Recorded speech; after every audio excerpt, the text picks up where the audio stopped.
Vinayaka Missions Kripananda Warrior Engineering College, Salem Campus. Admissions open now. Join and become the engineer of tomorrow.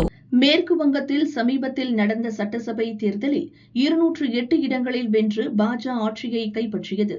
Mamata தலைமையிலான திரிணாமுல் காங்கிரஸ் வெறும் 80 இடங்களில் மட்டுமே வென்று எதிர்க்கட்சி வரிசையில் அமரும் நிலைக்கு தள்ளப்பட்டது. தேர்தல் தோல்விக்கு மம்தாவின் மருமகனும் திரிணாமுல் காங்கிரஸ் எம்பியுமான அபிஷேக் பானர்ஜியும் முக்கிய காரணம் என உள்கட்சி பூசல் வெடித்தது. மம்தா நியமித்த எதிர்க்கட்சி தலைவரை ஏற்க மறுத்த 58 எம்எல்ஏக்கள் கூட மம்தாவால் கட்சியிலிருந்து நீக்கப்பட்ட ரிடா பிரதாவை எதிர்க்கட்சி தலைவராக்கினர். இந்த நிலையில் திரிணாமுல் காங்கிரஸைச் சேர்ந்த 3 ராஜ்யசபா எம்பிக்கள் அடுத்தடுத்து ராஜினாமா செய்தனர். அவர்கள் பாஜக தலைவர்களுடன் பேச்சு நடத்தி வருவதாகவும் தகவல் வெளியாகியுள்ளது.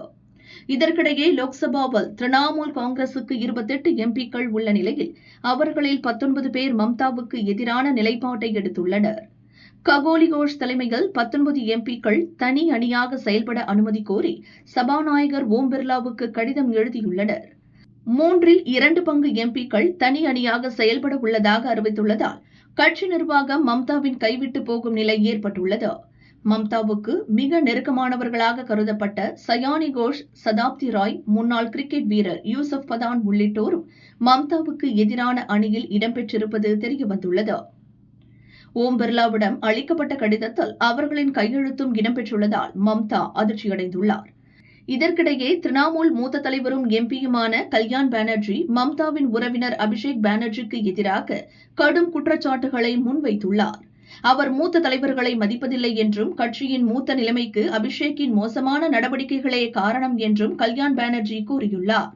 கட்சி நிர்வாகிகள் முக்கியமா, உறவினரான அபிஷேக் பானர்ஜி முக்கியமா என மம்தாவே முடிவு செய்யட்டும் என அவர் கூறியிருப்பது திரிணாமுல் காங்கிரஸில் பிளவை உறுதிப்படுத்தும் வகையில் அமைந்துள்ளது.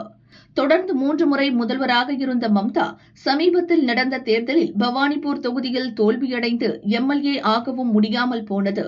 தற்போது கட்சியும் கை நழுவி போகும் நிலையில் உள்ளது மம்தாவுக்கு பெரும் தலைவலியை ஏற்படுத்தியுள்ளது.